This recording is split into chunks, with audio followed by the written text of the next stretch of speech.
സർവതല സ്പർശിയായ വികസന പ്രവർത്തനങ്ങളുമായി കേരളം മുന്നേറുമ്പോൾ സംസ്ഥാനം കടക്കെണിയിലെന്ന് വരുത്തി തീർക്കാൻ പ്രതിപക്ഷ ശ്രമം. സംസ്ഥാനത്തിന് അർഹതപ്പെട്ട കടം പോലും കേന്ദ്രം നിഷേധിക്കുന്ന സാഹചര്യത്തിലാണ് പ്രതിപക്ഷത്തിന്റെ വ്യാജ പ്രചരണം.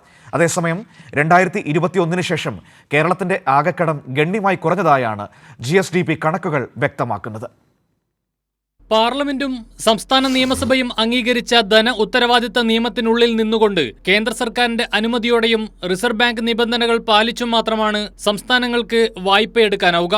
ഇതനുസരിച്ച് കേരളത്തിന് ആഭ്യന്തര സംസ്ഥാന മൊത്ത ഉൽപാദനത്തിന്റെ 3.5% വരെ വായ്പയെടുക്കാൻ കഴിയും. എന്നാൽ 2022-23 2.5%വും 2023-24 2.99% മാത്രമാണ് സംസ്ഥാനം വായ്പയെടുത്തത്. സംസ്ഥാനത്തിന്റെ സാമ്പത്തിക സ്ഥിതിയുടെ ആരോഗ്യം പരിശോധിക്കുന്ന പ്രധാന ഘടകങ്ങളിലൊന്നാണ് കടം GSDP അനുപാതം. സംസ്ഥാന സാമ്പത്തിക സ്ഥിതിവിവരക്കണക്ക് വകുപ്പിന്റെ GSDP കണക്കുകൾ പ്രകാരം കേരളത്തിന്റെ ആകെ കടത്തിൽ കുറവാണുള്ളത്. GSDPയുടെ ശതമാനത്തിൽ 2020-21 ശേഷം കടം ഗണ്യമായി കുറഞ്ഞതായി കണക്കുകൾ വ്യക്തമാക്കുന്നു.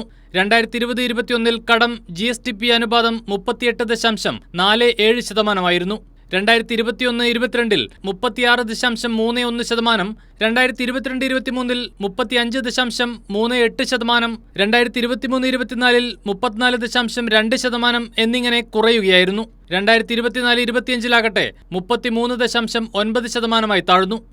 നമുക്ക് കടമെടുക്കാവുന്ന കഴിഞ്ഞ 30 വർഷക്കാലത്തെ കണക്കനുസരിച്ച് എടുക്കാവുന്നത് 5,80,000 കോടിയെങ്കിലും ആണെങ്കിൽ 4,65,000 കോടിക്ക് അപ്പുറം കടമെടുക്കാൻ പറ്റുന്നില്ല. അങ്ങനെ നിൽക്കുന്ന കടത്തിൻ്റെ കാര്യത്തിൽ തന്നെ 1,20,000 കോടി കുറച്ചൊരു സർക്കാർ ഇതെല്ലാം നടത്തിക്കൊണ്ട് പോകുന്നു എന്ന് പറയുന്നത് കേരളത്തിലെ ജനങ്ങളുടെ കൂട്ടായ്മയോടുകൂടി ഈ ഗവൺമെൻറ് ചെയ്ത കാര്യമാണ്. അതിനകത്ത് ധനവകുപ്പിന് നേതൃത്വം കൊടുക്കാൻ ആ കാര്യങ്ങൾ കൊടുക്കാൻ പറ്റിയെന്നുള്ളതും വളരെ അഭിമാനകരമായ കാര്യമാണ്. അപ്പോൾ കേരളമാകെ കടം കയറി ഇങ്ങനെ കുഴപ്പമാണ് എന്നല്ല, കേരളം ഇന്ത്യയിൽ ഏറ്റവും കടം കുറച്ച സംസ്ഥാനങ്ങളിലൊന്നാണ് എന്നുള്ളതാണ് വാസ്തവത്തിൽ സത്യസന്ധമായി പറയേണ്ടത്.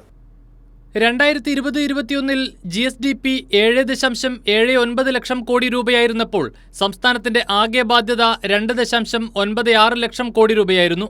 2023-24 ആകെ ബാധ്യത 3.91 ലക്ഷം കോടിയാണ്. എന്നാൽ GSDP 11.46 ലക്ഷം കോടിയായി വളർന്നു. 2024-25 ആകെ ബാധ്യത 4.31 ലക്ഷം കോടി രൂപ. എന്നാൽ GSDP ആകട്ടെ 12.75 ലക്ഷം കോടി രൂപയായി. സമ്പദ്ഘടനയുടെ വളർച്ചയ്ക്ക് ആനുപാതികമായി കടം GSDP അനുപാതം ഉയരുകയല്ല, താഴുകയാണ് എന്നതാണ് യാഥാർത്ഥ്യം. ഇതേ രീതിയിൽ കടം GSDP വളർച്ച അനുപാതം നോക്കിയാൽ UDF സർക്കാരുകളുടെ കാലത്താണ് കേരളം അപകടകരമായ നിലയിൽ കടമെടുത്തിട്ടുള്ളതെന്ന് കണക്കുകൾ പറയുന്നു. ഇത് മറച്ചുവെച്ചാണ് പ്രതിപക്ഷം ഇപ്പോൾ സംസ്ഥാനം കടക്കെണിയിലാണെന്ന വ്യാജ പ്രചരണവുമായി രംഗത്തിറങ്ങുന്നത്.